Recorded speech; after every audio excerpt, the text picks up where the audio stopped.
Good afternoon, namaste, and a very warm welcome to everyone who has joined us today from India and across the globe for our opening plenary of India MUN 2021. I am your host and the program director of India MUN, Kaizeen, and it is indeed an honor and a privilege to welcome you, our esteemed dignitaries, experts, educationists, our dear youth, and our partners present who have been pivotal in rolling out our 2021 program for school students this year. Before we begin our session for today, we would like to commence with a small invocation ceremony and would request everyone to kindly mute yourself during the ceremony.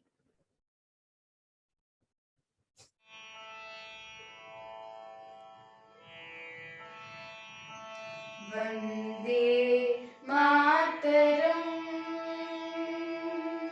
Vande Mataram, Vande Mataram, Vande Mataram, Sujalam Sufalam Malayaj Sasya Shamalam Mataram Vande Mataram Vande Mataram Suprajyotsna Pulakitayamini Fullakusumita Drumadala Shobhini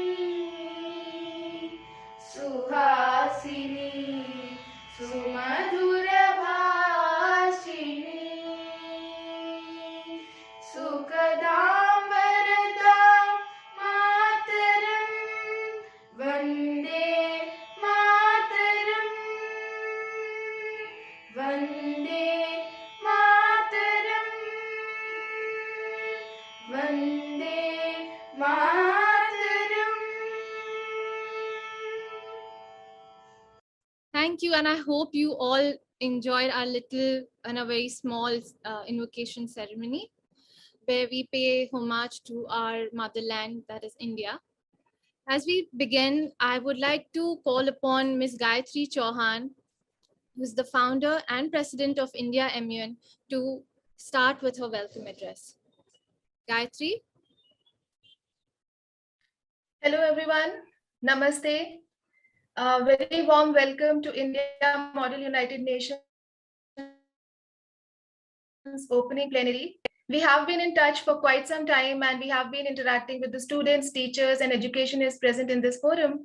And today it is my proud privilege to welcome the folks from United Nations, some very senior leaders and the people who are actually guiding the climate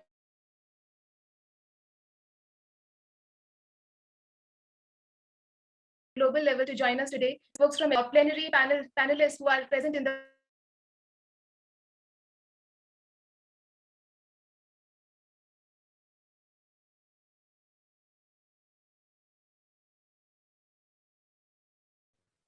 a very warm welcome to everyone.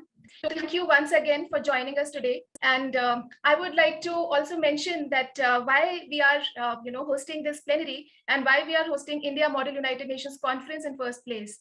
So India Model United Nations is the program which is presenting India's youth with opportunities to take action on climate. So this is a program that not only unites the India's youth, but also empowers them, nurtures their creativity, and makes them more empowered in order to solve for climate. You know that climate change is one of the largest and biggest threats that is being faced by the young people. And in the times to come, the jobs and the skills and the economy is going to all move towards the climate-based economy, because this is the largest threat being faced and most of the organizations are already adapting to this change. So it is very important for our young people to also understand that and take on the entrepreneurial pathways and green skills and jobs and be prepared for the tomorrow. Not only that, it is the imminent threat that it poses to their own future and their future generations going forward. So this is high time that India as a country comes together. And you would know that India has the highest number of young people. Do you know how many students do we have in the country? It is more than 360 million. So with such a massive youth force, do you think we cannot solve the problem of climate, which is actually looming all over the world and everyone is talking about it? Of course we can. And India is positioned at the right juncture because we are an emerging economy. We are in a position that by following the right script of development, we can develop in a way that will be not only futuristic, but not compromise on the needs of the future. So it will be taking care of all the resources and everyone, everyone who is part of this equation, taking them all together, be very inclusive in the growth and development. So this is the future and vision that we see for our young people. And the teachers and principals, I am specifically very, very grateful to you for the wonderful work you are doing in shaping this young generation and making them more and more aware about this fundamental problem. So with that, I would not take too much of your time and I would request Kaizen to take the discussion forward and welcome you all once again. Thank you so much.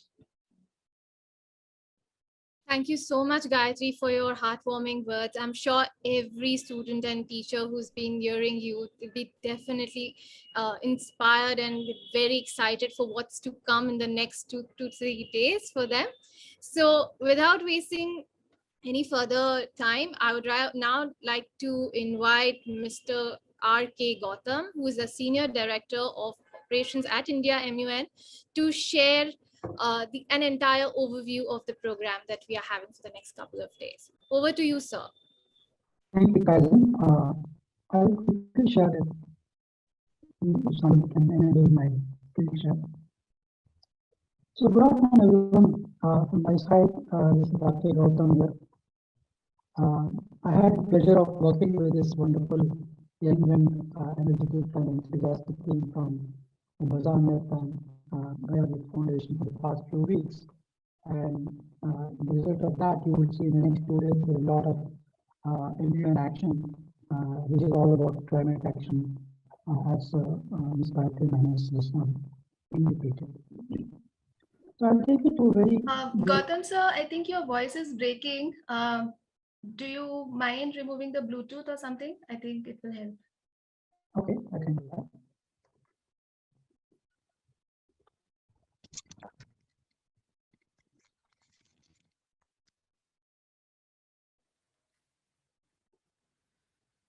Okay, so I hope I'm audible better now.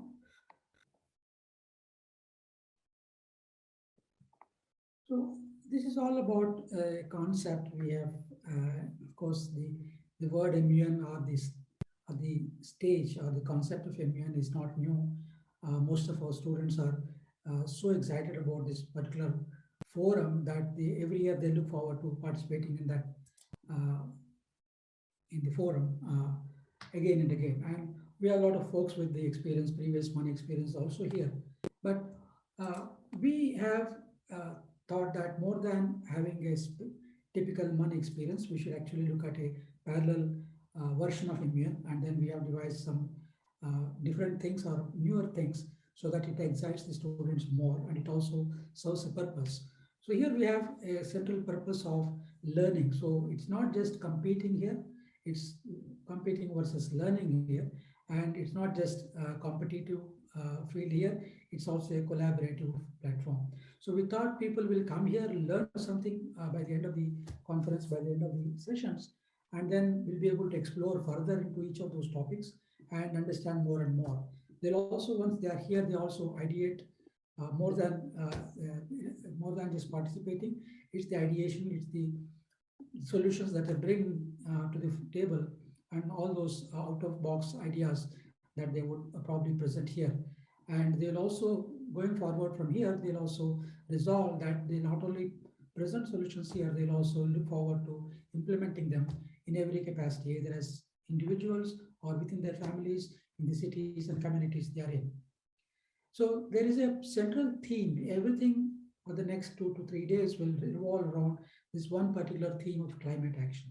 So one is, this is the hottest topic. This is what we wanted the youth of today to worry about, learn about, and see that the consequences of the disastrous consequences that the world is projecting in the next 20, 30, 40 years should not be happening. Or even if they're happening to an extent, the impact of that can actually be controlled by the way we behave now, by the way we put in practices at this point of time. So the students who will be in the middle of their careers and will be in, some of them will be in positions of power, should be able to guide the rest of the country or the world on the solutions that they should be taking up as and when they grow.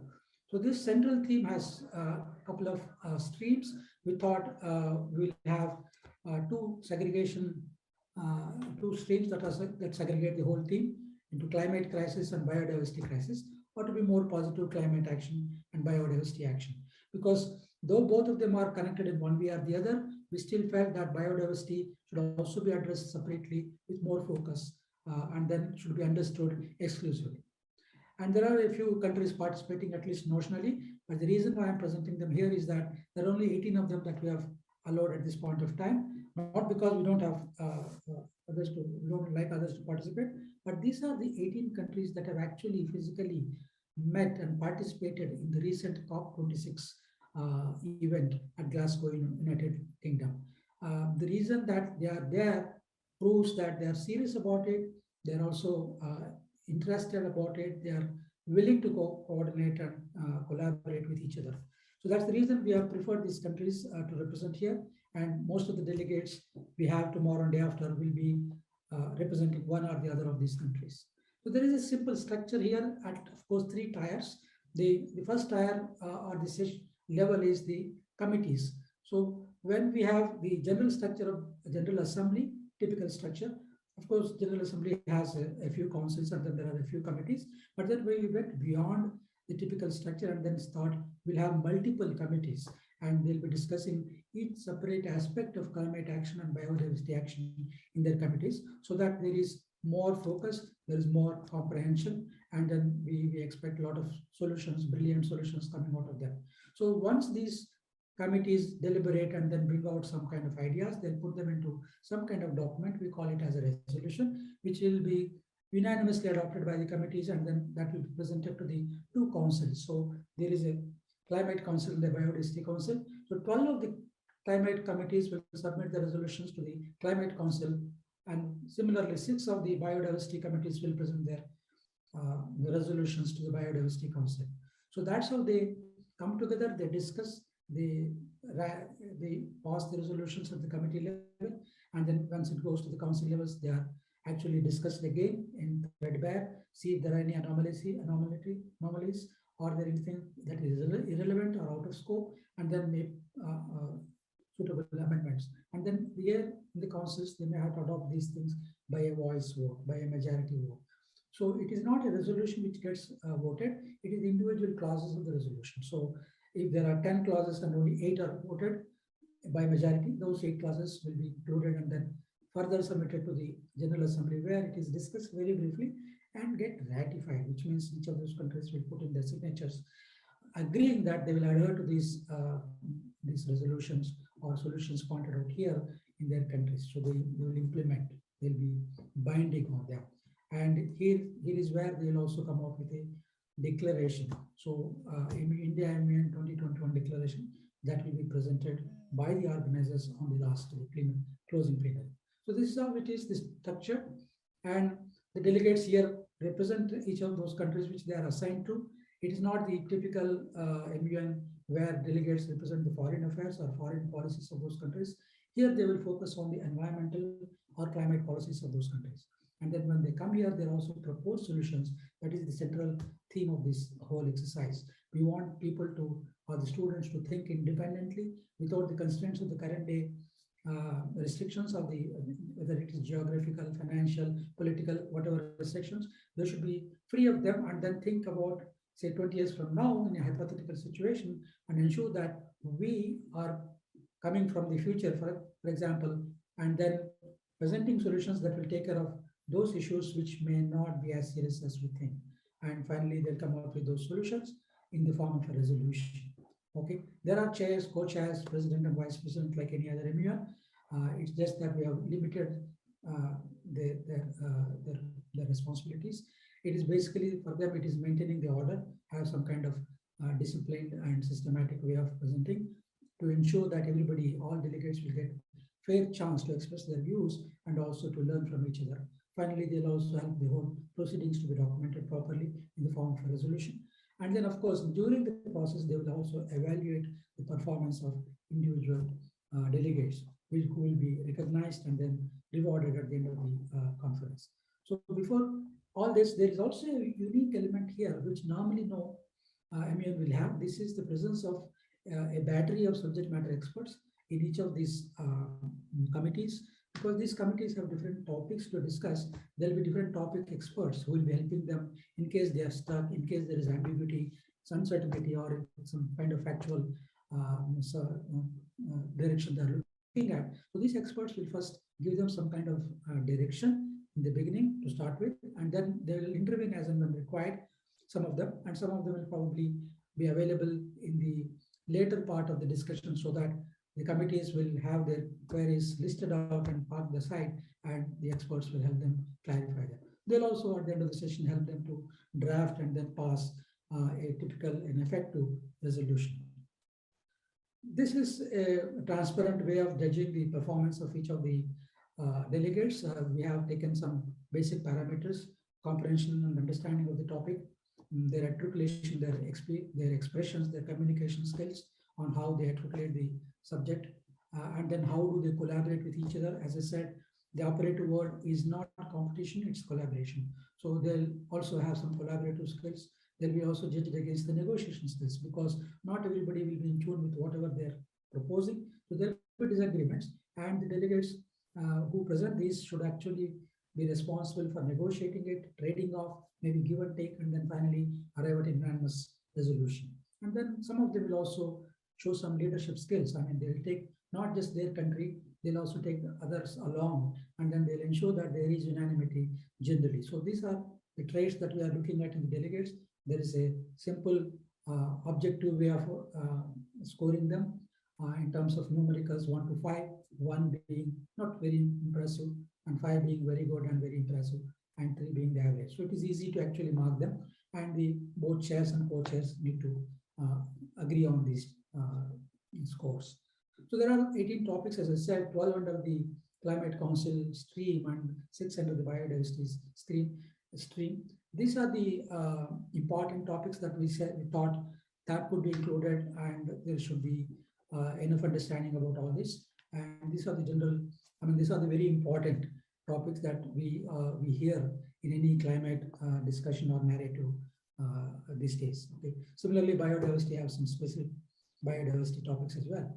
So there are independent climate and biodiversity council topics, committee topics, which were actually being listed out or explained in the form of what is the context, why we discuss a particular topic, what is the action that is expected out of the delegates, and then what should be the outcome. So they target the outcome, keep the outcome in the end game, and then accordingly work out their time availability. Because it's just a one-day conference, they might not have much of time to waste, so they would know where they have to head and what should be the outcome. So everything has been detailed out for them. I'm not going through each of them.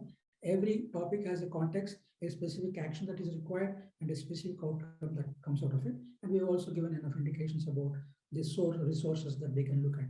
We are not limiting them by giving our own sources, because we don't want to constrain them with the existing what you call difficulties and challenges, and they would be free from these constraints and then look forward to having a free discussion. So that's what is being expected here. And finally, at the end of it, the takeaway is that the whole point of these discussions, or the purpose of this discussion, is to learn something about a very important aspect of our lives, and especially for this younger generation, who will actually bear the brunt of the consequences of this climate change, for which they are not responsible. And in fact, generations like us are actually made that possible, if not in India, rest of the world. And the focus should be on collaboration and bringing out brilliant solutions. I'm sure this generation is full of so much of innovative ideas and brilliant solutions, and we look forward to them coming onto the table. And then we'll make that happen, that these are all presented in various fora, including, if possible, at the United Nations Forum, so that the countries will take a look at what the younger generations thinking about the solutions, and they would bring that into reality. So this is what I thought I would present today. Thank you very much for your time, and we hope to have a very active, animated, and very informative sessions tomorrow and day after. We'll meet each of you in those discussions, of course, along with the side events that we have planned. Thank you very much. Thanks, guys, and back to you.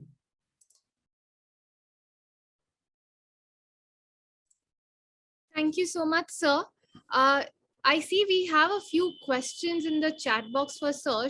So should we take up a few? Sir, if you don't mind.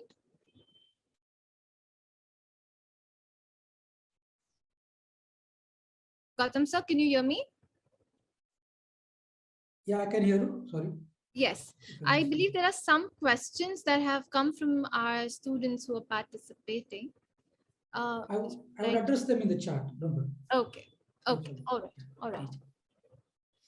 So moving on, we have a very special dignitary all the way from UNFCCC who's come here to address you, the youth of our nation. So I would now like to, it's finally time for a very special address by Mr. Ovais Sarmad, who's the Deputy Executive Secretary of United Nations Framework of Convention on Climate Change, UNFCCC.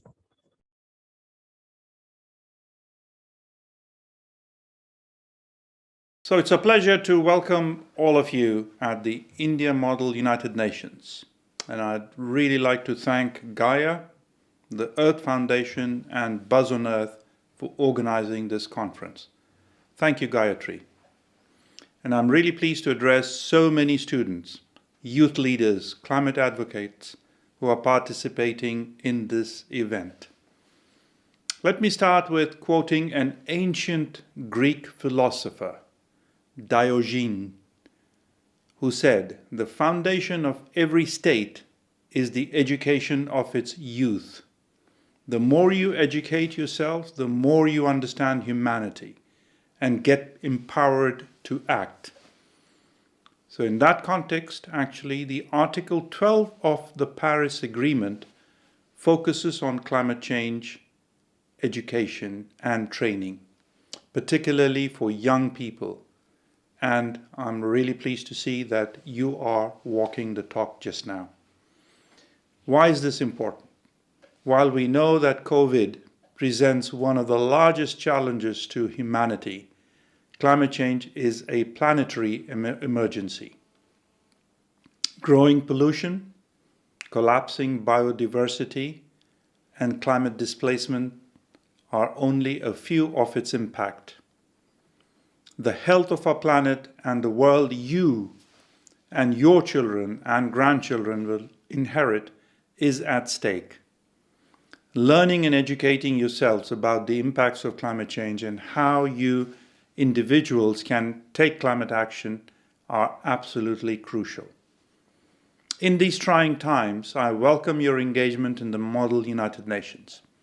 This exercise prepares you to deal in a practical terms with the complexity of decision-making, diplomacy, and negotiation process. Young people today are spearheading the movements for climatic action, gender equality, and so much more. With increasing awareness and drive for action, you are connecting online and in the streets, showing the power of collective movements. Now let me briefly talk to you about COP26. As you know, the United Nations Climate Change Secretariat that I represent, we organize the yearly conference of the parties, in short, the COPs, where nations come together to agree on way forward in addressing climate change. Extensive negotiations happen during these conferences involving geopolitical issues which are never easy, and while we seek an outcome that is acceptable to all, only some return home completely satisfied. But this is the nature of consensus and inclusive multilateralism that is so important to the United Nations. And all of that which you may also experience in the upcoming days of your Model United Nations Conference. 6 years ago, the governments of the world, the parties, adopted the Paris Agreement at COP21, and the world received hope for a better, greener, cleaner future. Last month, in Glasgow, over 120 prime ministers and presidents and 35,000 delegates from all countries around the world and a very high number of media representatives came together at COP26 in Glasgow, making it one of the largest climate change conferences in the history. This was particularly noteworthy as it was held in the middle of a pandemic that we are all living through, which demonstrated the urgency and commitment of everyone to address climate change in a very effective manner. The consensus of COP26 is in the form of a pact, the Glasgow Climate Pact. This includes phasing down of coal, alongside with the phasing out of inefficient fossil fuel subsidies, mentioned for the first time ever in the United Nations climate change process. Another main accomplishment is the finalization of the so-called rule book for the implementation of the Paris Agreement, for which governments around the world spent 6 years to negotiate the final outcome. Through this, countries and many stakeholders will now be able to scale up cooperation and mobilize additional finance for projects addressing climate change through the trading of carbon emissions or the carbon market. None of this would have been possible without the engagement of all stakeholders. Among them, the civil society, businesses, international organizations, and of course the representatives of the youth, just to name a few. The main stakeholder is represented, as I mentioned, by the youth, as you will be most impacted in the long term, but also because you can be formidable agents of change. The United Nations Climate Change Secretariat is committed to being your ally as we push to build a more sustainable and equitable world for people today and for generations to come. I really would like to thank you for your belief in the power of dialogue and cooperation to meet the tests of our time. I wish you a successful United Nations model or model United Nations. And once again, thank all the organizers for organizing this and inviting me to share a few thoughts. And I wish you all the very best, and I hope we can keep in touch. Take care. Thank you so much, Mr. Sarmad, for such a enlightening and enriching experience for our students who are participating in the next 2 to 3 days. I hope you guys really learned something and you had some key takeaways that could help you for the next 2-3 days during the sessions. Now, we would like to share a little message from India MUN.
So I would now like to call upon Gayatri before we set the launch of our India MUN 2021 program.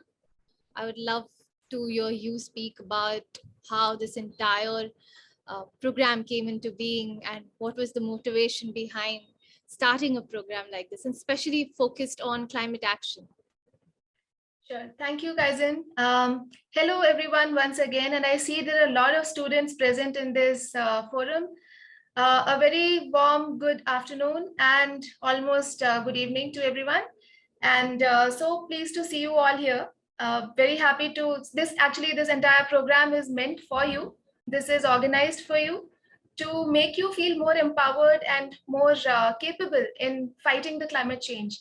You know that you are so privileged to be born in a country that has the largest youth power. We are the youngest country in the world, and you should be very proud of that fact, because it is you who is making us so capable and so powerful, right? So with that, with every power there comes a responsibility also. Do you agree or not?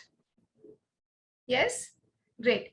So the fact is this, that with every blessing or the power that God gives us or the nature gives us, it also gives us additional responsibility. And here the responsibility for all of you is to ensure that the climate, the nature, the ecosystem that is provided to us.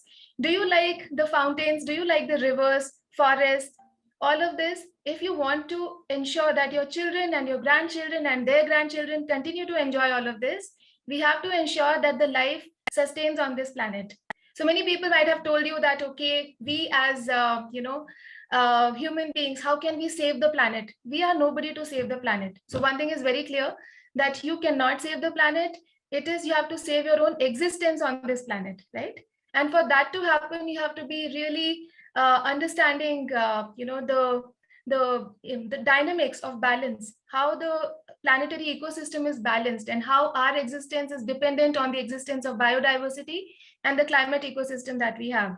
And this particular program of India Model United Nations, we have partnered with IITs. So in case your parents think that this is a digression from your career aspirations, that is not the case, because we have partnered with IITs, we have partnered with Atal Innovation Mission, we have partnered with some leading research institutions from the country as well as the entire world, to ensure that we have presented to you a system and a panel of experts who can guide you to bring some real real light to your ideas, which are absolutely the beauty of your ideas is that you are not constrained till now. You don't think in terms of limitations, you think in terms of possibilities.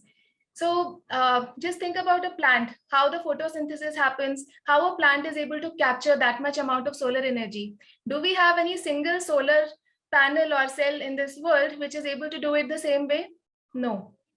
So it's not happening because there is some lag in terms of the kind of development that we have come up with. And this is just one example. So the technology innovation is one side of things. Then there is innovation which is required in the policy formulation. So we need to come up with policies and reforms that are more inclusive, that are more, coexisting in their nature, right? The third is that of markets. The kind of markets that we have. Is the market currently supporting sustainable development? No, because there are very few incentives provided for sustainable development. So what kind of market can we create? What kind of things can be done? So you have to think in terms of these areas, and India Model United Nations presents to you that opportunity. And as Gautham sir very rightly presented to you, the kind of MUN deliberations that you will be taking part of, that will give you that opportunity to think in terms of these 18 topics, which are divided into 18 committees that are under Biodiversity Council and Climate Council, to take care of each of these aspects in great detail. On these sites, you will also be experiencing a lot of climate hackathons and side events, which are very engaging and activity based. There will be role plays, there will be simulations, and you will be learning from the experts of NASA and National Geographic and Google Earth to work on the satellite data based imagery and interpret that data and analyze that to predict the patterns. So it will be absolute fun, and I'm really, really looking forward to having a huge participation from all of you in the coming 2 days. And on the fourth day, that is the 24th of December, that is the day when we will be having awards and prizes and the closing ceremony. So really looking forward to the action-packed 2 days and the day beyond. So Kaizen, please let me know if we have our next speaker on board. If yes, I can stop here. Before we actually let you go, if you were to define climate action, and this is what our entire program is actually based on, how would you define it, and what exactly the youth is required to do, in terms of achieving and those 2030 goals, what we really need to do is something that I would love to hear from you. Yeah, so first of all, the fact that I always tell the young people from India is the fact that you will not be able to make a role model which is completely based on activism. So I wouldn't really encourage you to go on protests and marches and, just stop working on whatever you are working. That is not going to help us, because we are not an economy that can sustain that. We are a developing and emerging economy. For us, working is very important. So instead of stopping the work and protesting in the name of climate, I would rather encourage you all to come forward and solve for climate. Look at the solutions, look at the kind of things that you can do for solving for climate action, right? So this is what is required. And in terms of action, so here the word action is very important. You might have seen on the website also, the tagline is moving beyond activism towards action. So it is important that we start thinking in terms of action. What can we do about it? What kind of lifestyle changes I can do? What kind of experiments can I think of? Which is your field of interest? You could be interested in law, you could be interested in mathematics, you could be interested in space science. It could be anything. It could be even biology and biotechnology, right? So there is scope for making an impact across these areas and sectors. And climate action has to be more a purpose-driven approach from the heart, because you have to have that very strong desire and will to ensure that we are going to make this planet a beautiful and equitable place to live in, right? So, and then the ways will appear. So the why and how, these are two things very linked. So once the why is clear, how automatically unfolds itself. That sounds great. That sounds great. Just before one more last question, and of course we'll be addressing this question over the next couple of days when it comes to talking about green skills and opportunities. You have been actively working in the social space for quite some time. You have projects like Buzz on Earth and Mission Prakriti, and that actually kind of creates that ripple effect of creating those opportunities, not just for the current people who are under that employment segment, but even for the future generations to come. What do you think is the future of green skills, and how it's going to give more and more opportunities for the youth, especially when it comes to, even when you talk about the corporate side of things? We do have sustainability. We talk about this very actively now. It's more and more coming to light because the pandemic has actually showed us that there requires that we need that resilience. We need environment, and we need the social aspects as well to work with us when you're doing business. So what do you think is the future, and what can the youth expect going forward? Right. So I'll start with one question somebody raised in the chat box. What is MUN? It is not MUN, first of all. We should call it MUN. M stands for model, U stands for United, and N stands for nations. So India MUN is India Model United Nations, which is a specific force that we have created for the young people like you to come together and innovate for climate action. And as Kaizen was suggesting, so we have two organizations, Buzz on Earth and Gaia the Earth Foundation. And both of these organizations are highly committed towards sustainability and climate action. Buzz on Earth is a go-to digital hub. So anyone of you who is interested in learning more about climate science and stories and blogs and innovations in this space, they can go on the website and look for it, and also engage in a very important way. That is one. The Gaia the Earth Foundation is our not-for-profit organization which focuses on regeneration. So regeneration is one step beyond sustainability. That is, how can we ensure that whatever we have on this planet, we are able to repair. So sustainability is good once we already have things that are required and we want to just save it for the future. But right now we have already done enough damage. I mean, when I say we, it is me and the generations above me. It is not you. So your future is yet to come. So you are the ones who can actually now start regenerating. So whatever damage has been done has to be repaired, right?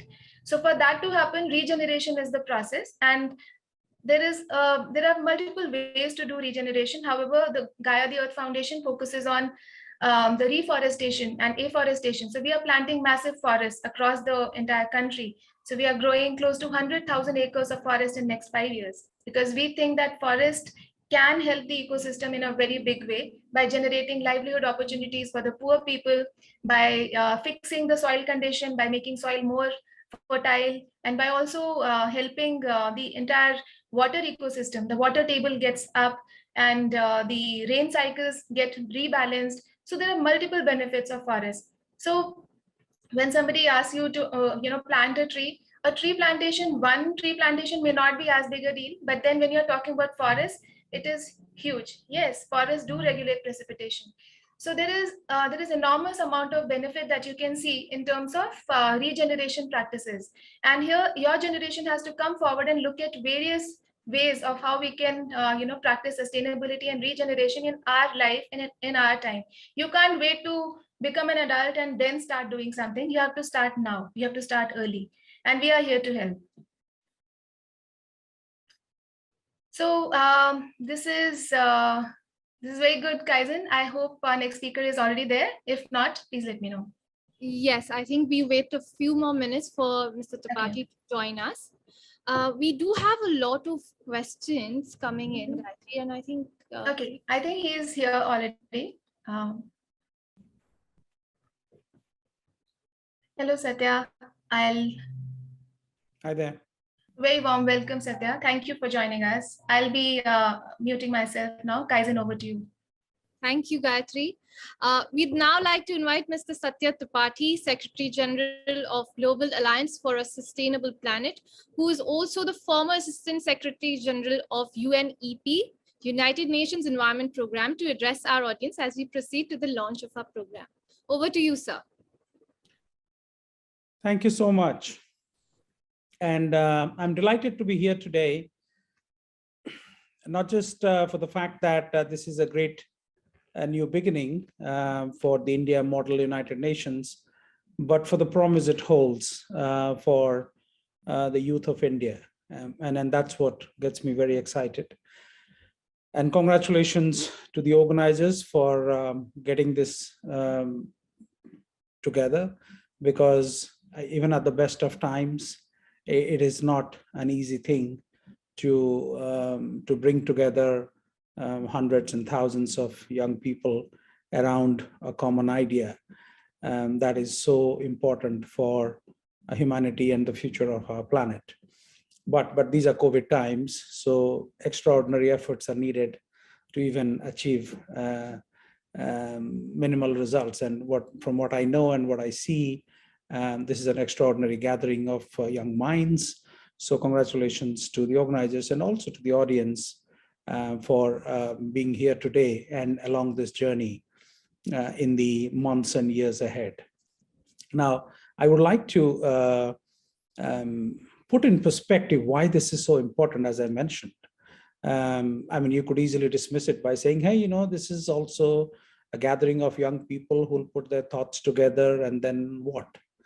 And that is the context in which I want to frame my statement today.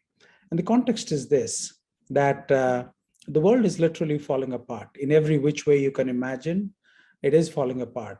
If you start with the west coast of the United States, they lost more than 5 million acres of fertile landscapes and forest habitats to forest fires last year and also this year. So it's kind of becoming a regular story now. In any other time, 5 million acres being burned down would be an extraordinary story, perhaps worth mentioning once every 100 years, but not so anymore.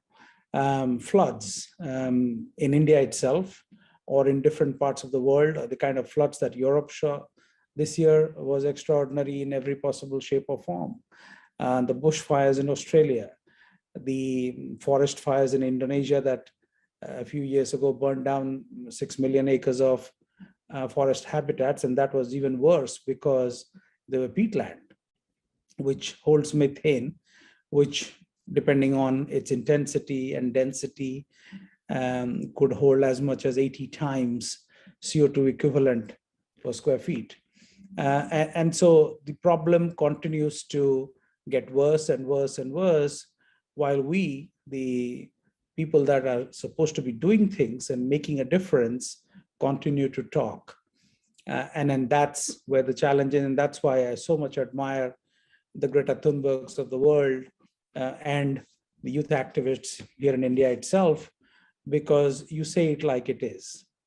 You frame it like it is, and you're not afraid of speaking your mind, which is a bit missing, and a bit missing is an understatement in the diplomatic conversations that guide the future of our planet and indeed that of humanity.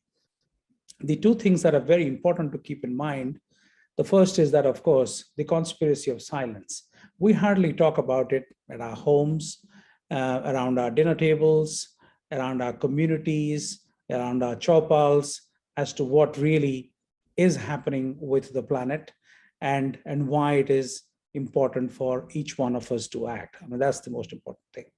And the second thing is, of course, for each one of us to search within ourselves and find the best of us, because the best is within, and the most creative, the most imaginative part of us, and draw deep into those reserves and see what we as individuals can do in our immediate surroundings, and what India Model UN is, or Buzzer North and other programs are doing around the world, around India in particular, are shining examples of what you can do when you set your mind to something and step out of your comfort zone and achieve something meaningful with your ideas, but more importantly with your life. And that's what I sincerely hope India MUN is going to ignite, to fire up young minds, not just to have a great debate, I'm sure they will, and that is extremely important, but take the debate beyond this fora and do something meaningful with the ideas that are presented during the debates. There will be various rounds of debates, and I'm sure there will be a lot of winners coming up, and they will deserve all our credit. But those that will actually take these ideas beyond the framework of this conversation and do something with it, stand up for their rights, fight for it, because our lives depend on it. A problem brought forward by 8 billion people, some small contributors, some huge contributors. Let us not forget the equity aspect here, because if you are worried about the challenges for India, India has contributed very little to the problem, actually. And then compared to its population, it has contributed almost nothing to the problem. And then that's also to be kept in mind when we say that it is everybody's problem. While that is true, it is everybody's problem now. Everybody didn't contribute to this problem. And with that in mind, but when there's a flood, maybe somebody didn't do what is right. Somebody blocked the water drainage, and then there is a flood. We can fix responsibility for that person who did that and brought about this danger to the community, just as an example. But when there is a flood, we should all work as a community of humans and save everybody we can. And as that's the point of time where we are at now, and I sincerely hope that we all will find imaginative ideas and solutions that we can actually deploy within our own homes, within our own communities, within our own states and the country as a whole, to achieve meaningful results. And India has been mentioned adorably in the past as a Vishwaguru. But you can't be a Vishwaguru without presenting the kind of mirror that the world needs to see, not in terms of a blame game, but more in terms of action. And then that is what I sincerely hope all of you that are here today and will be joining in the months and years to come will draw inspiration from, and use the best of your abilities and imagination to do what others think are impossible, but we will make it possible. Thank you. Thank you so much, sir, for your words. I'm sure our students have been actively chatting in the box and been very impressed by the conversation and the insights that you have provided them. I would like to invite Gayatri and Gautam sir to open the program for 2021 along with Satya sir. Yes, Satya sir, please do the honors. Thank you, Gayatri. So I'm pleased to announce the India Model United Nations Conference 2021 Open. Congratulations. Thank you so much. Thank you.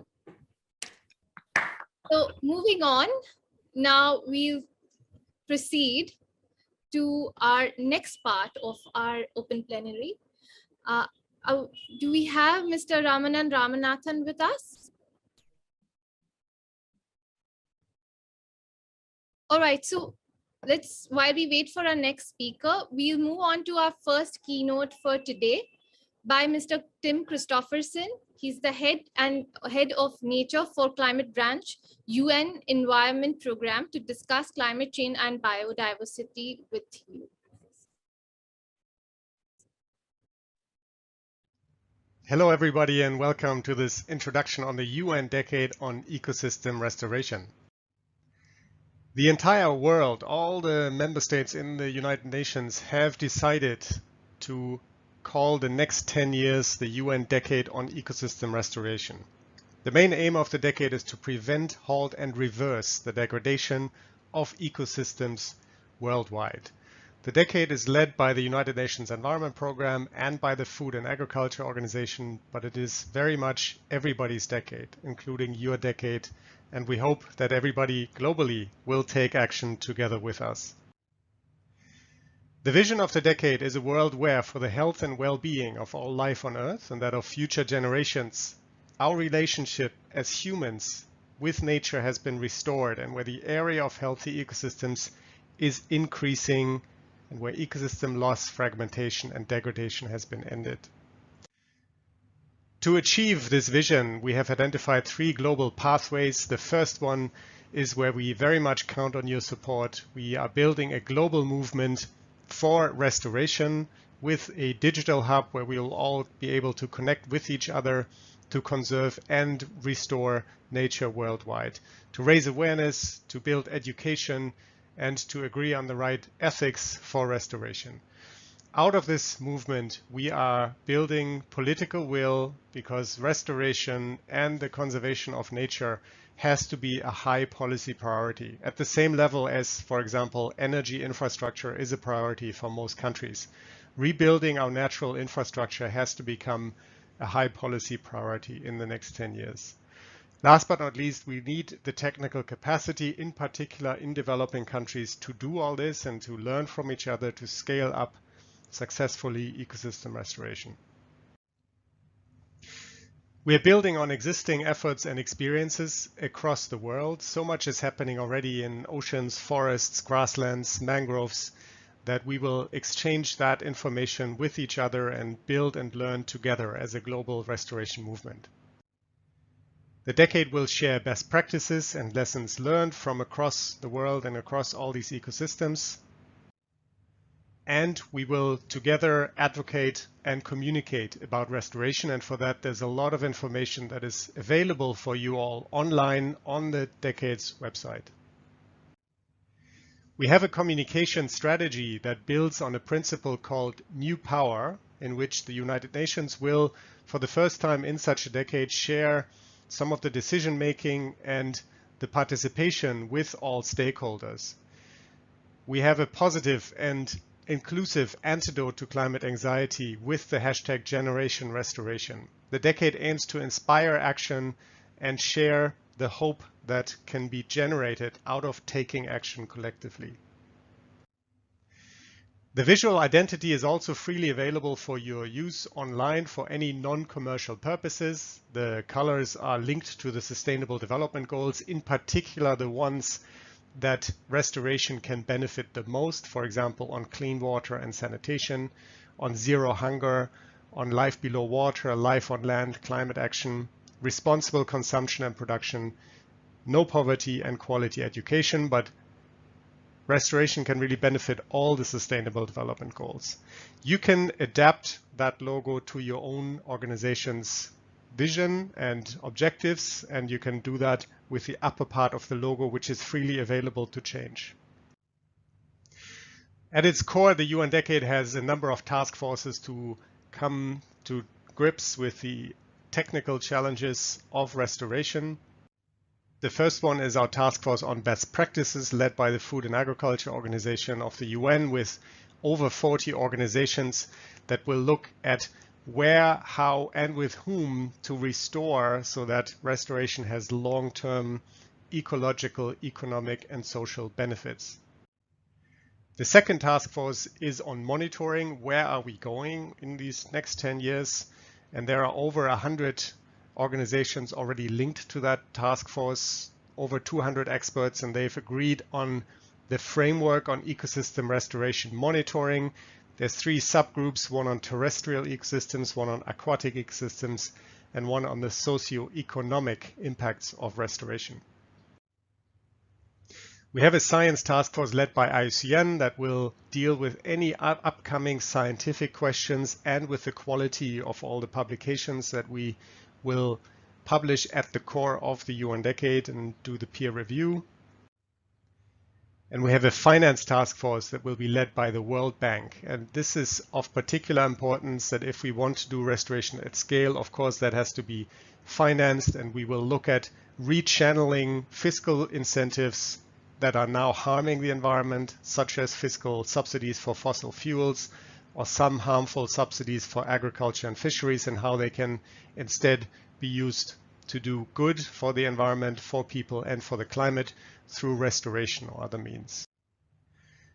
We have a youth task force that is self-organized by the youth constituencies that are accredited to UNEP, and we're very excited about the enthusiasm and energy that has already gone into this representation of youth in the UN Decade. The official launch of the UN Decade is taking place in June 2021, and we have a lot of events that are leading us into the UN Decade.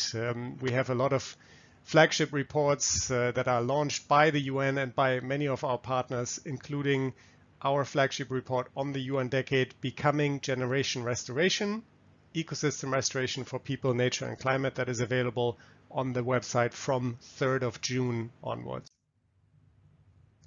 In all of this, please use Generation Restoration hashtag on social media when you promote your activities or you talk about your efforts, so that we can connect with each other, that we can showcase your activities on restoration, and that we can make it visible that this is a coordinated global movement. After World Environment Day, beyond June in 2021, please sign up for the Digital Hub of the UN Decade, the largest single database of ecosystem restoration initiatives, where we link to all of our ongoing work across 60 and more partners. There are many platforms that have specific information you might need, platforms on monitoring, on funding, on restoration training.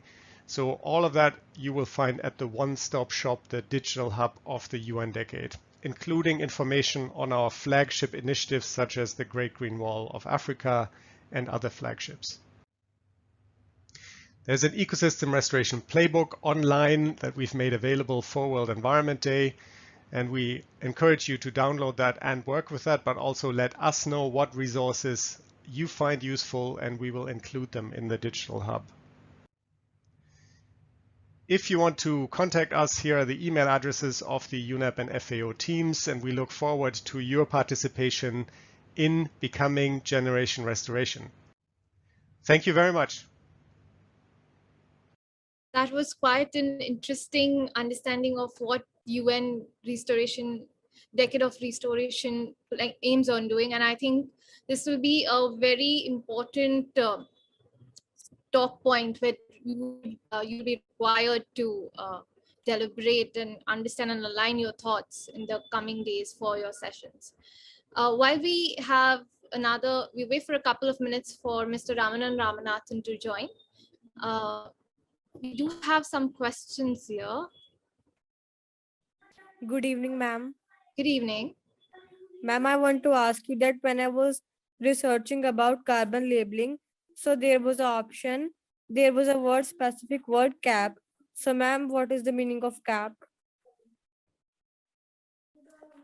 Gayatri, Yeah, Gautham. so these questions you need to explore the answer. I mean, if you don't understand a particular term or two, you can move on. Okay, you don't have to be bogged down by just one word cap. Okay, carbon labeling is all about how we get information on each of the products that we use in our daily lives. We should know that we have a right to know about the environmental impact of manufacturing or selling those products to us, to the citizens. So as a buyer, we have every right to understand the carbon labeling or carbon impact of each of these products. So that's what is called carbon labeling. Please explore further. Don't stop. Okay. Please keep Okay. researching. Do we have any questions for our panelists in terms of what has been discussed right now? Only raise your hand. Otherwise, it makes no sense. Please attend the briefing that's happening today evening. So we'll share the timings with you in the chat box shortly. So I have already shared the timings Yes. and the link somewhere. I'll again share it. No problem. So just leave a message because a lot of our students are asking this. Also, I would make one more request. Kindly refrain from sending too many messages on the chat box. It's really distracting for our speakers and the other guests. So I'd request once again, kindly refrain from sharing anything irrelevant on our chat box. If you have any questions, please directly write to us. Thank you.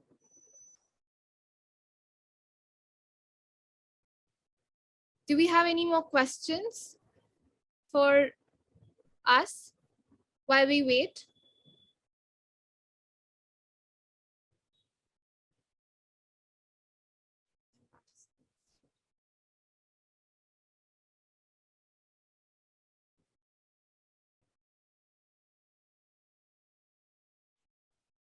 We have our next guest already with us. Good evening, sir. Good evening. Good evening. Good evening. Finally to have you.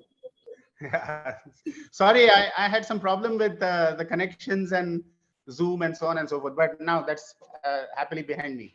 No problem. Thank you so much for joining us today. So everyone, please welcome Mr. Ramanathan. He's the former mission director of the Atal Innovation Mission, and he's come here to share his thoughts around India's youth and entrepreneurship. Over to you, sir. Thank you, Kalzin, and it is indeed a pleasure and a privilege for me to be able to join you all today on this very important event, I think, not only for us who are participating in this audience, but for the world in general. After all, we are living in unprecedented times. A simple virus has paralyzed countries across the world. It has created grievous disruption to lives and livelihoods. It has created grievous disruption to supply chains. It has created national lockdowns under whose effect we are still reeling. It has also, unfortunately, created a fear of uncertainty. What does the future hold for us? What about other problems that we have been thinking about, anticipating, but not yet faced with the full ferocity of the COVID-19 crisis? For example, what about climate change? We have all been talking about the effects of climate change and the possible repercussions of the same, but we have not experienced it the way we have experienced COVID, nor have we experienced the issues related to other potential global pandemics in the horizon. So this has created a fear of uncertainty. However, I would also venture to add to all the young students who are out there, the young, brilliant innovators, the budding potential startup creators who are all out there listening to this particular broadcast, and to all the students of the India MUN. This is also an unprecedented opportunity for innovation and for entrepreneurship. We are, after all, a country of 1.3 billion people in India. We have more than 1.4 million schools. We have 10,500 engineering and related institutions. We have 39,000 colleges. We have 150 million young students like you entering into the workplace over the next 5 to 10 years. We have this enormous energy, this youthful energy, this transformative energy coursing through our country. And we have the benefit of being able to not only change the future of tomorrow for our own country, but also for the rest of the world. So my dear young students who are out there and young budding innovators, this is the time. This is the opportunity. This is the moment that you have all been waiting for. Now, why do I say this with so much confidence? We're also living in a world where technology is changing the very shape of the world that we are all living in. Technology has become affordable, accessible, available, and advanced. Technology is changing the way you are experiencing the world and the way the world is experiencing you. We are therefore living in an era where technology is making a huge difference. 3D printing is revolutionizing the way you're able to conceptualize, define, prototype, productize, and manufacture a product right in front of your eyes from your small kirana store, from your small humble home, garage, or from your classroom. Robotics is driving the next degree of automation and productivity. Sensory technologies and sensor technologies are being integrated into man, machine, device, soil, space. And this is enabling us to gather large amounts of valuable data, which can be used and which can be processed at lightning speeds because of 5G communication, because of wireless technologies, because of space and satellite technologies, which are now able to communicate vast amounts of data between machine to machine, between man to man, between human beings to machine, between factories to factories, between countries to countries. And this data, which is being driven at large speed from various amounts of feeds, whether it be the sensors integrated into a soil for precision agriculture, or in the trains or in the cars for automated transportation, or in the satellites in the space where you're able to gather valuable images and be able to broadcast it across to the rest of the world. All of these technologies are making it possible for us to use artificial intelligence. Now, artificial intelligence is nothing new. It has been talked about for the last several years. Even when I was graduating from IIT Bombay in 1981, we used to be talking about artificial intelligence. But never in the history of the world has artificial intelligence made so much sense as of now, because you have the ability, the vast ability, and the incredible power of advanced computing, advanced communications, advanced data processing, big data analytics, and supercomputing, nanocomputing technologies, which are all coming to the fore in order to create artificial intelligence systems. You needed this convergence of computing, data processing, data communication, data gathering, and powerful hardware to be able to make artificial intelligence a reality. And that is now enabling us to rethink of the entire world in terms of solutions that we can create, not only for addressing the challenges that we have, but also for the future. Now, what are the challenges that we have? We are still a country where 22% of our country is below the poverty line.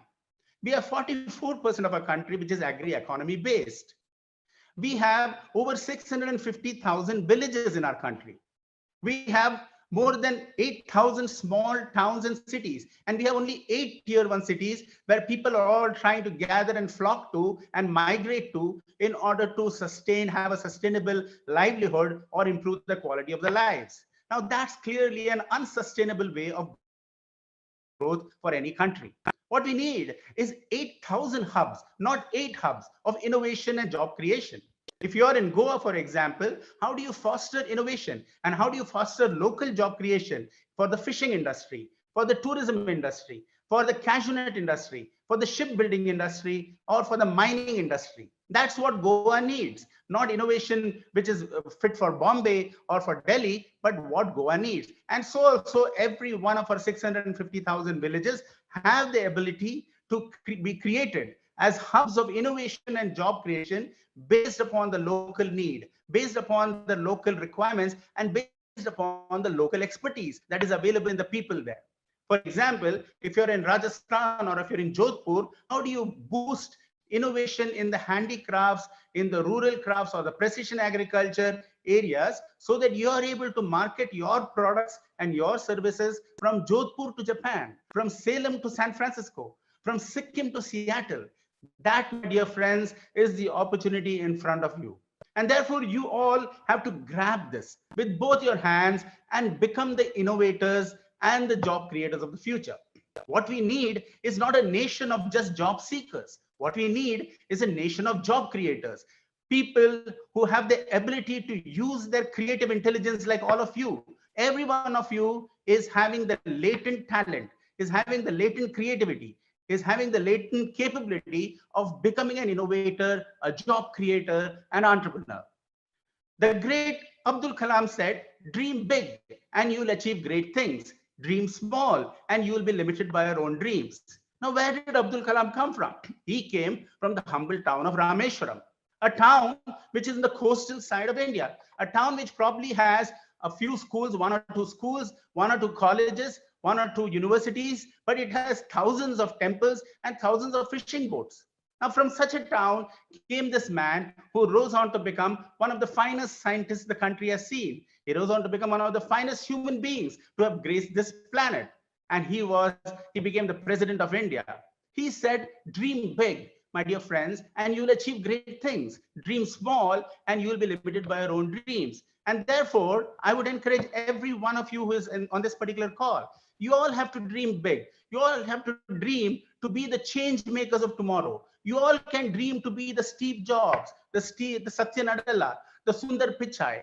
Look at Indians, how they are now dominating the technology industry all across the world. We have a Sundar Pichai heading Google. We have a Satya Nadella heading Microsoft. You have an Arvind Krishna heading IBM. You have Twitter being headed by Parag. You have Shantanu Narayan heading Adobe. These are all top world-class companies, among the top 10 in the world, and they're all being led by Indians. Now that, my dear students and my dear friends and my innovators, is the opportunity in front of you. Now, how did they become big? They became big because they are availing themselves of an ecosystem of innovation and entrepreneurship where they were able to blossom to their full potential. We are, therefore, similarly in India, we are creating the same ecosystem that is going to create a culture of innovation amongst the young youth of India. And that's how this program, the MUN program for Sustainable Development Goals and Innovation, is being conceived. We need to create that culture of innovation in our young students. And how does a culture of innovation start? It starts with being able to and willing to look at problems in and around the communities that you are living in and solve those problems. You have to be a problem solver, not a person who is complaining about problems. You have to be the person who is creating the solution, the next innovative solution, the next startup, to be able to address that. And we have indeed tremendous opportunity in India to create solutions. We are a country with 1 billion people and 1 million challenges. But 1 million challenges are 1 million opportunities for each one of you to be able to become an innovator and an entrepreneur of the future. Now, let me explain to you what are some of the challenges which we have. If you look at our country, we have 715 districts, out of which 115 are called aspirational districts because they are at the bottom of the pyramid in terms of basic access to healthcare, education, clean drinking water, sanitation, waste management, affordable housing, livelihoods, and quality of lives. Now, every one of these challenges that I talked about are areas of opportunity for us to be able to bring technology to the fore. Technologies like 3D printing, robotics, IoT, miniaturized electronics, augmented virtual reality to be able to solve the problems. We have therefore in India set up at Atal Innovation Mission, which I was very fortunate to be part of. We have set up thousands of what are known as tinkering labs in schools. These are for grade 6 to grade 12 students, so that these students get an opportunity to be able to tinker with, play with, in an atmosphere of fun and learning with technologies like 3D printing, robotics, through do-it-yourself kits. Now, what do they do with this do-it-yourself kits? They create solutions for problems they see in and around the community. So 4 students group together, 4 or 5 students, and each of them brings a certain perspective and a certain capability. Somebody will be good in conceiving an idea. Somebody will be good in creating a solution. Somebody will be good in putting together the hardware and the software in order to create a solution. Someone would be good in communicating and represent it through a website and so on. So we need innovation which is being created by a group of people who are tinkering with technology, looking at a problem around the community. You know, from your school to your home, when you are traveling, just look around and you will find so many problems to solve. When you're crossing traffic, how do you, for example, help the disabled or the differently abled or the person who is having visually challenged? How do you enable him to cross the road using sensor technologies? There are many solutions that have been created. And it's amazing to see how young students from schools are now creating innovations. For example, in Salem, you have a girls' school which has created a solar panel IoT-based irrigation management system for precision agriculture, because the farmers there always find lack of water and they don't find enough soil fertilizers to be able to breed their crops. So using precision agriculture, for example, in Israel, now they're exporting food by creating food in a desert. Because when you give the right amount of watering and irrigation and the fertilizers and the right type of pesticides for preventing crop disease, you suddenly have the ability to create a bountiful crop in any part of the world, whether it be a desert or whether it be in a rainy place. That's the sort of technology help that we are getting. So my dear young innovators out there, this is your time. This is your moment. Seize it and become the innovators of the future. We have set up 10,000 tinkering labs across the country, and more than 6 million young students are innovating today. I hope your school and your college is having a tinkering lab for you to be able to participate in and unleash your creativity. And when you go to college and when you go to universities, and those who are already in universities, we have created world-class incubators. There are more than 400 incubators in India today created by organizations like Atal Innovation Mission, the DST, DBT, and so on. And more than 55,000 startups are there in our country. We are a startup nation. You have to become a startup. You don't become just an employee of an organization. Create your own company. You have the ability, and today you have the tools, the technology, the empowerment. India is a rising economy, one of the fastest rising economies of the world. And it is also one of the fastest growing innovative nations of the world. So you, my dear young students, have the opportunity to join the innovation bandwagon and reap the harvest that is being sown across the country. And in order to be able to bring the benefits of innovation to the rural masses, to the common man, we cannot just create innovation to increase the GDP of our country. What we need is to enable our planet to become a sustainable planet. This is the only planet we know. This is the only earth that we have. So we have to sustain it. And that is why the United Nations Sustainable Development Goals, the 17 Sustainable Development Goals, become the opportunities for innovation for you. And if you look at these goals, what are they talking about? How do you eliminate poverty? How do you create water management so that we don't run out of water? There are already countries, for example, in Cape Town and many other countries, who have run out of water. We just cannot afford that. Water is needed to sustain our life. We need to eliminate poverty. We need to ensure affordable housing. We need to ensure education for all. We need to ensure renewable energies rather than polluting the atmosphere. Now, every one of them can become an opportunity for you to innovate and to become an entrepreneur. That's why today you have an Elon Musk who has risen suddenly through his Tesla electric car, who is now exploring space so that you can have Mars as an alternative planet for us to be able to live on. Look at the possibilities. It is amazing, isn't it? And you are born at a time when you can make a difference because of all this available to you. I didn't have any of this when I was growing up. Only now I see all of this accessible to me. And you, my dear young students, you are young. You are full of energy. You're full of ideas. You're full of creativity. You can apply all of that, and you have the life in front of you to be able to make a difference. The great Swami Vivekananda said that if you have a belief in 1,000 gods and goddesses, but do not have belief in yourself, you are doomed. My dear young students, have extraordinary belief in yourself. Believe that you can make a difference. Believe that you will make a difference. Yes, we can, said Obama, and he rose on to become the first Black president of the United States. Yes, I can. Every one of you should say, and you all should become the next innovator, the next Satya, the next Sundar Pichai, the next Abdul Kalam, the next Ramanujan that India needs. We as a country have been a very innovative country right from the beginning of civilization. Our civilization is very old. So innovation runs in the DNA of our country. And my dear young students, all of you, you are born innovators. So in the great words of Swami Vivekananda, arise, awake, and stop not till your goals are reached. Can I ask you therefore, my dear young audience who's out there, arise to the opportunities that are there in front of you to create a sustainable world. Awaken from within you that latent talent, that energy, that creativity, that innovation that has always been part of you, but you have not allowed it to express itself.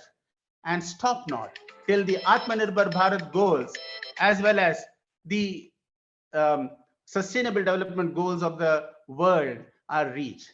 I'm sure, yes, we can. Thank you so much for giving me an opportunity to share a few thoughts on this particular occasion. Thank you so much, sir. It's such a beautiful way of answering one of our students' question of, sir, I want to innovate, but how? And you've truly given a remarkable answer to him. I think your speech was outstanding. Thank you so much for joining us. This has been really helpful for our students, very motivating and very encouraging. I think it's going to push them to perform their best tomorrow. Thank you so much, sir, for your time. Thank you, Ramanan sir. This was truly motivating. Not just the youngsters, I think even I'm feeling almost, as if I'm going to innovate right now. So it was very humbling to hear to you, and very motivating for all the students and teachers and educationists in the forum. Thanks a lot. Thank you so much. Now, going on to our last keynote for today, we have Professor, and of course, Dr. Jagdish Sheth. He's Padma Bhushan awardee of 2020, and he's the Professor of Marketing, Charles H. Kelstead Professor of Marketing, to discuss emerging economies and climate action with us today. Greetings. Thank you for inviting me to this very timely conference on India's youth's contribution to climate action. Climate action is more than climate activism. And I think with 350 million Indian young people, Indian youth, we can come out with many practical solutions to reduce global warming. Global warming is here. I'll give you some facts and figures first, suggest some approaches that companies can do, producers can do, consumers can do, and government can do. But let me give you some realities. This is what our former Prime Minister Al Gore always mentioned, the inconvenient truths. The first inconvenient truth is that climate change is real. It is not fiction, it's not imagination, it is real, shown by not only evidence, but by scientific evidence. Equally true is climate change is man-made and is a direct consequence of industrialization that has taken place over the last 200 years. During industrialization, we made three major mistakes for which we are paying price. Industrialization was necessary. It lifts the people from agricultural hard work to a little better life, better wages, better working conditions. So industrialization is a path to prosperity, but it can be done differently. What are the three mistakes? The first mistake we made was to separate production from consumption. In order to achieve economies of scale, we begin to believe in mass production, mass consumption, which means you produce so much in one place that cannot be consumed there, which means you have to store it, you have to transport it, and that all puts carbon footprint. We could have easily found a solution to make local production, local consumption, as it is true in the agricultural economies today. No storage, no transport. Second biggest mistake we made is that we felt nature is abundant. Nature is so plenty, which makes sense if you look at the population 200 years ago, especially in the Western world, where there was not that great a population. Today, the world is very different. So we began to overexploit, overutilize natural resources for industrialization, especially industrial raw materials. And a third mistake we made is to presume that industrial raw materials are inorganic. Nature is biological, it is organic, whether it is coal, iron, copper, or vegetation, makes no difference. I think the last point is very important to understand that nature can renew itself if we nurture it better. Overexploitation results into passive resistance. We have seen that with all living human beings or animal beings or any form of life, where if you try to use or abuse, they have a passive resistance. Nature slows down rather than cooperate, it begins to non-cooperate. It's basically passive resistance by saying that I don't want to work with you. I think we can change all that pretty much. It's very possible to do. More importantly, where does the carbon footprint come from? I found fascinating that carbon footprint happens more at the point of consumption, not at the point of production where we focus right now. 70% or more carbon footprint happens from homes, automobiles, refrigerations, and nearby supermarkets. We have never calculated it properly because each one contributes so little, especially in the Western world. Homes are made all from man-made materials. They're basically prefabricated homes, and they're spewing out enormous carbon footprint in addition to refrigeration at home and refrigerations in the nearby retail stores and supermarkets. While this may not be a big problem in India so far, but as India modernizes, we'll see the same thing happening in Indian context. I think that's very important to understand that it is the point of consumption where we need to focus as much as point of production. Is this reversible? Is it something that is helpless? We cannot do anything? I don't believe that. I think even today, without any new innovation, without any new approaches, climate change is reversible or global warming is reversible. And what we have to do is to really increase our awareness and our mindfulness about how to do it. There are three key actors involved in reducing the climate, global warming and reducing the impact of climate change. First one is the producers themselves, those who make products and services. And there are three key issues that they can handle, which can be done even today, either with or without economic incentives. Back to the original proposition, we must learn to localize production. Now we know in agriculture, we are doing it, what's called farm to fork, farm to home, etc. Many restaurants are now actually growing things, buying things from the neighboring farmers rather than buy 2,000, 3,000 miles away because it is cheaper, or buy from foreign countries because they are less expensive. I think it's very important to have distributed production. Production made in small quantities in many, many locations.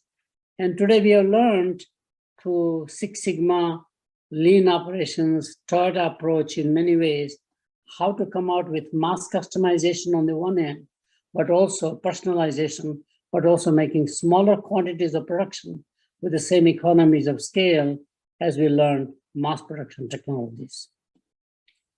Second one is to shift to renewable energy. I think it's very doable. In fact, we have seen this happen with electric cars. It seems like it's a permanent shift from the gasoline-based automobile, which creates environmental problems, and of course, nature exploitation, fossil fuel, etc. But I think electric cars clearly is a good example, and similarly electric trucks. I think we can make our homes built in the future such that they are primarily using more renewable energy or a combination of a regular energy, let's say natural gas, but at the same time solar panels or whatever you do it. Third key area, which can be done even today, right now, is increase biodiversity. I studied biodiversity in agriculture maybe 40 years ago. In America, at one time, we had 2,500 species of corn, had a natural biodiversity. But for the sake of greater yield, per acre and greater economies of scale, that is reduced down to about 20 species. The problem is that when you reduce the biodiversity, the immunization goes away. The immunity built into biodiversity goes away. So today, corn blight, which is one disease that can wipe out corn completely. This is the biggest danger of a mass disease that can arise for plants and vegetation, for animals and for humans. As we see with COVID-19 phenomenon right now, pandemics are very likely to happen more if you reduce the biodiversity. So biodiversity is very, very important to focus on. That's the producers. What can consumers do? I think very simple formula, we as consumers have to become more and more mindful. We should be mindful about waste that we create. And I must tell you my personal anecdote. At our home, we are vegetarians. So our largest waste is all the fruits and vegetables that we eat and whatever is left behind. At one time, we used to put it in the garbage disposal, which goes into the sewage, which goes into the waste pipeline. But one time we really figured out that we can collect all that in a container and put it out in our backyard. In 24 hours or 48 hours, not a single piece is left. There are all kinds of animals, like squirrels, whatever they are. There are vegetables, there are bugs, etc. Nothing is left. What does that tell us? Nature is the best waste organizer and manager. What can we learn? African safari, if you watch those television programs or documentaries, when a kill is made by the lion or by somebody, next day there's nothing left. Everything is useful in the nature. I think we need to learn that very clearly. And of course, the 3 R's of mindful consumption are reduce the consumption. We have societies who are over-consuming quite a lot, incredibly over-consuming. We can also recycle quite a lot, which can be possible. Not only just what I talked about vegetations and fruits, but also we can recycle durable goods, for example, recycle newspapers.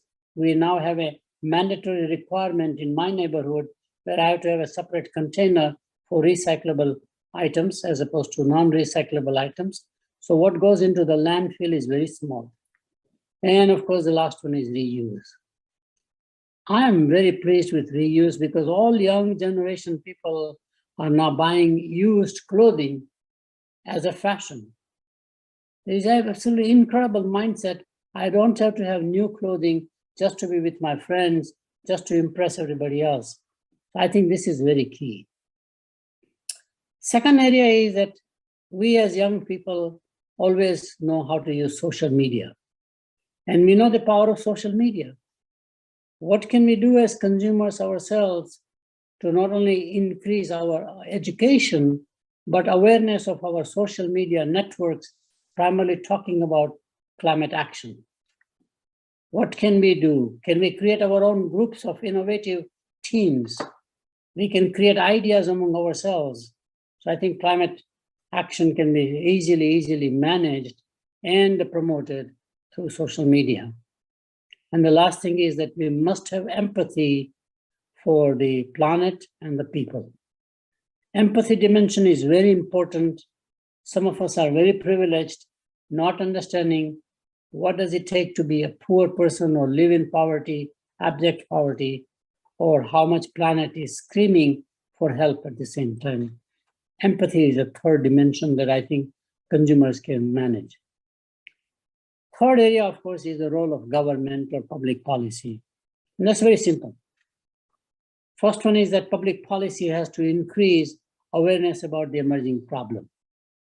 And the best way to increase awareness is through education, especially in primary schools.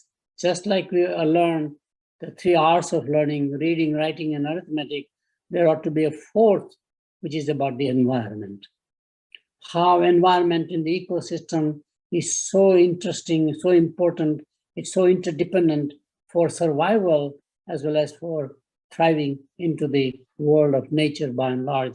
I think that awareness can increase through having a curriculum in all schools, mandatory, just as we learn a foreign language, just as we learn mathematics, or nowadays coding, for example. This is as critical and as important to do it. I also believe, in fact, that we can easily provide, governments can provide economic incentives or disincentives on the other side.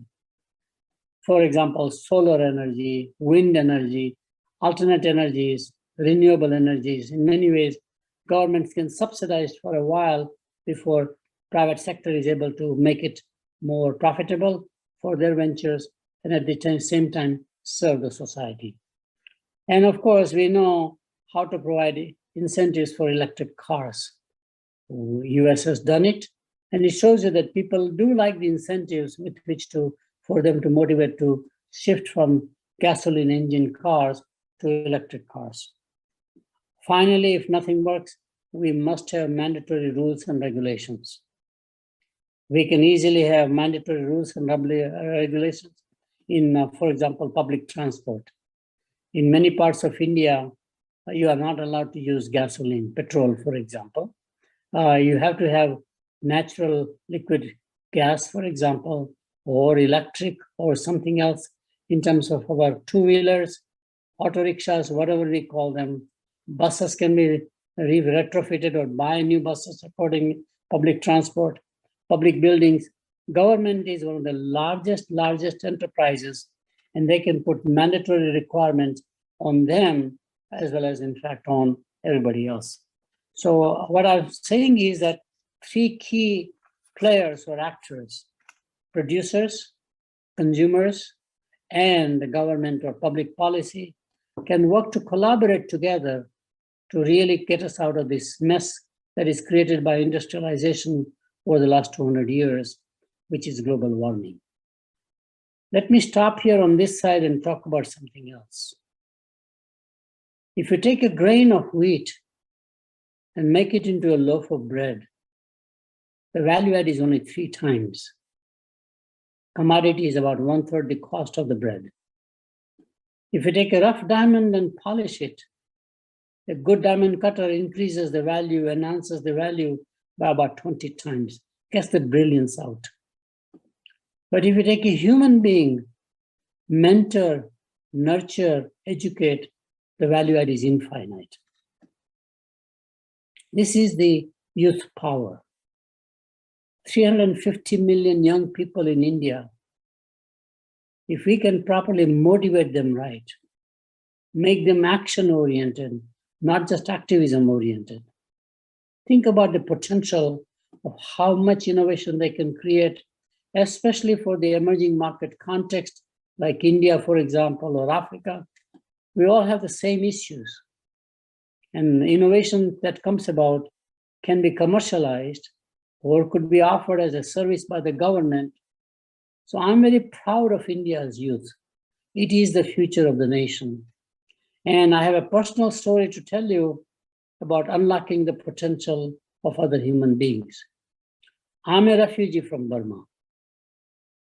Before World War II, when Japan rolled over Burma on the way to conquer India, we became refugees.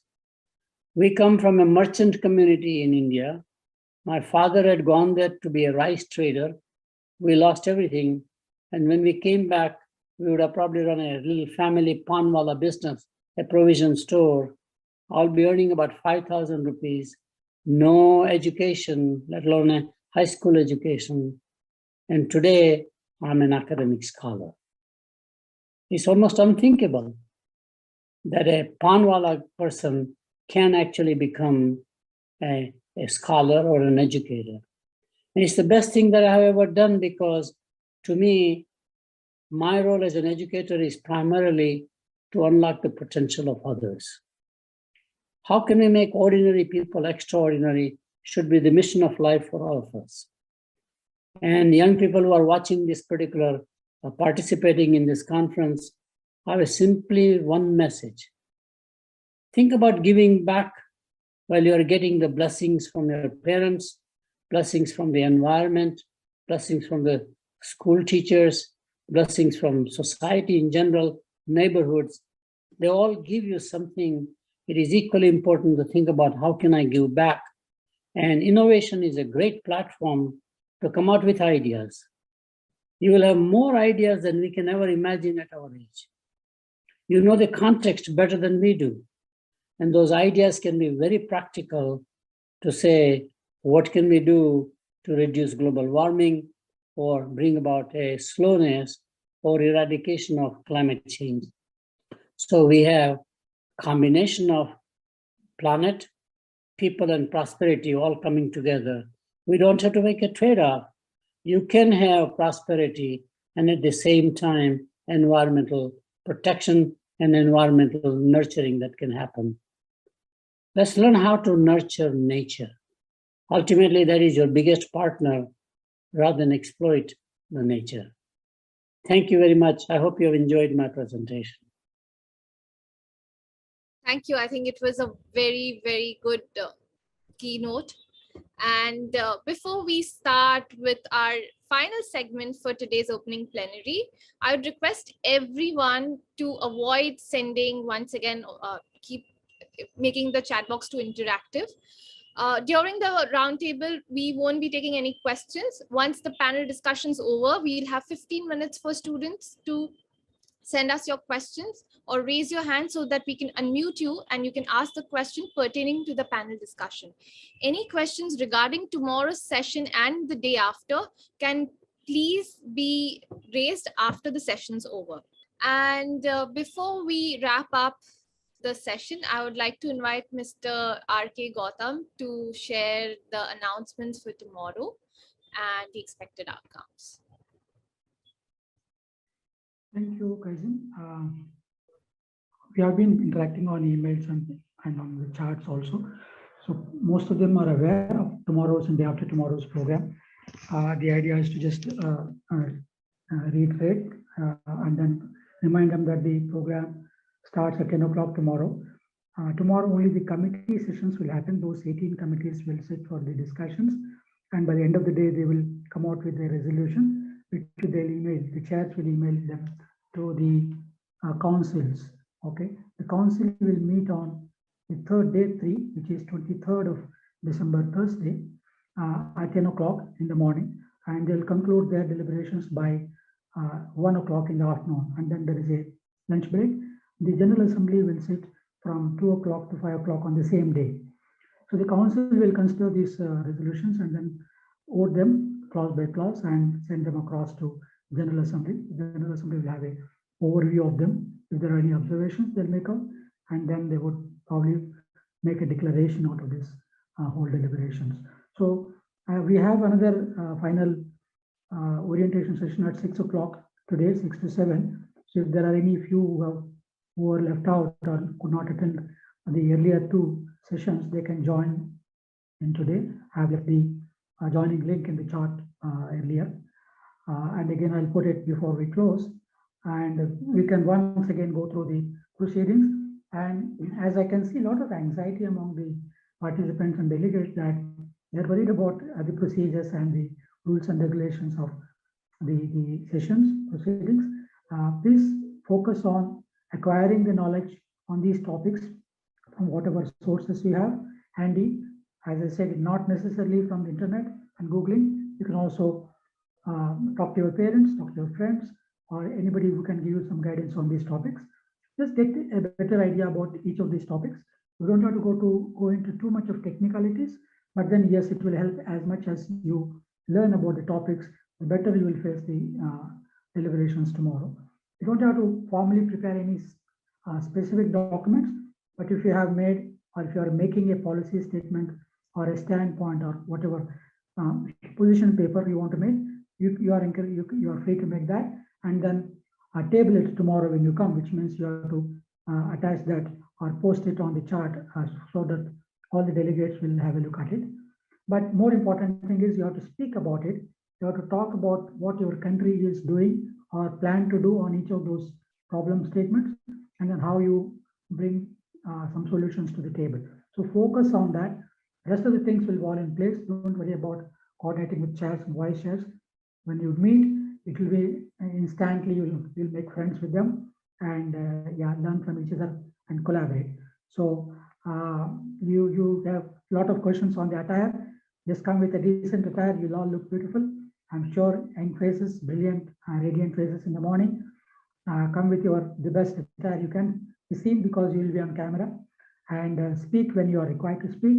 Please keep the whole deliberations orderly, and let's make the best out of these. If there are any still specific questions, please join me at the orientation at 6 o'clock and we'll clarify everything. There are a few questions who are asking whether they can register right away, right now for tomorrow's session. That's not advisable, because though we are not formally closed the registrations, it may not help them, because there is too little time for us to even put you in some committee, and most of them are full, and you will find it difficult to actually start preparing for tomorrow morning session. Okay, so I'm not in favor of registering and expecting the organizers to put you in some committee, but if you are still interested in attending it, whoever is taught, we are registrants, we are putting them as passive or silent spectators or participants. You can listen to these deliberations tomorrow live, or there will also be recordings that will be posted on indiamun.org website. You can refer to them in leisure and go through them and learn something out of it. So this is in brief.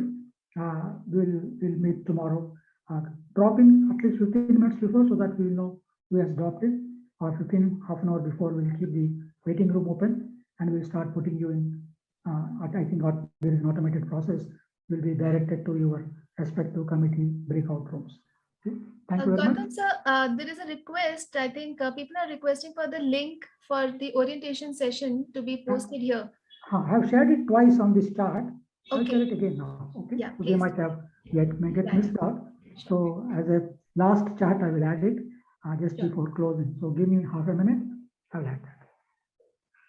Thank you very much. And Thank you so much, sir. I think we've wrapped up the plenary today. I would like to thank everyone who's joined us from the student fraternity to the educationists, of course, to all the dignitaries who have graced our opening plenary and have shared their valuable messages with us, our partners, Ashoka University, Amrita University, ISRO, IIT Kanpur, and of course, CBSE board. So thank you so much, everyone who's joined us today. Wish you all the very best for the next 2 days. We look forward to having a very engaging and a very interactive session with all of you. Thank you so much. And of course, our founding partners. Thank you to Gaia and Bazonath, of course. Gayatri, would you like to add something? I'm just waiting for Gautham sir to paste the link. just give me half a minute. I'm just Yeah. So I just wanted to request you guys to hold on before you close the session. Sure. Thank you to all the students for the patient listening. It was really a fun interacting and speaking with you all. Thank you. And thank you, Kaizen. That was a very well anchored and moderated session. Thank you. Thank you so much for giving me the opportunity.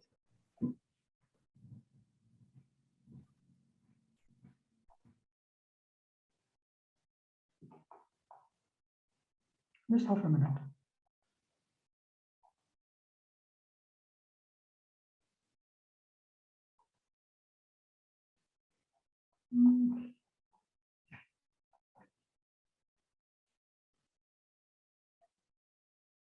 Yeah, got it.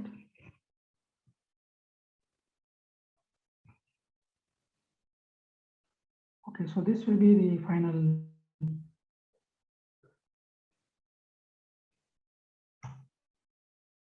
This is the final chart. You please click on the link and join at 6 o'clock today, another 1 hour.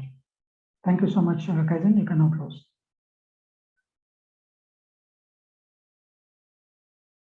Thank you so much, sir. I hope everyone's received the link now. So we'd like to now call this opening plenary to close. Thank you so much, everyone, for joining us today. Good luck and wish you all the very best.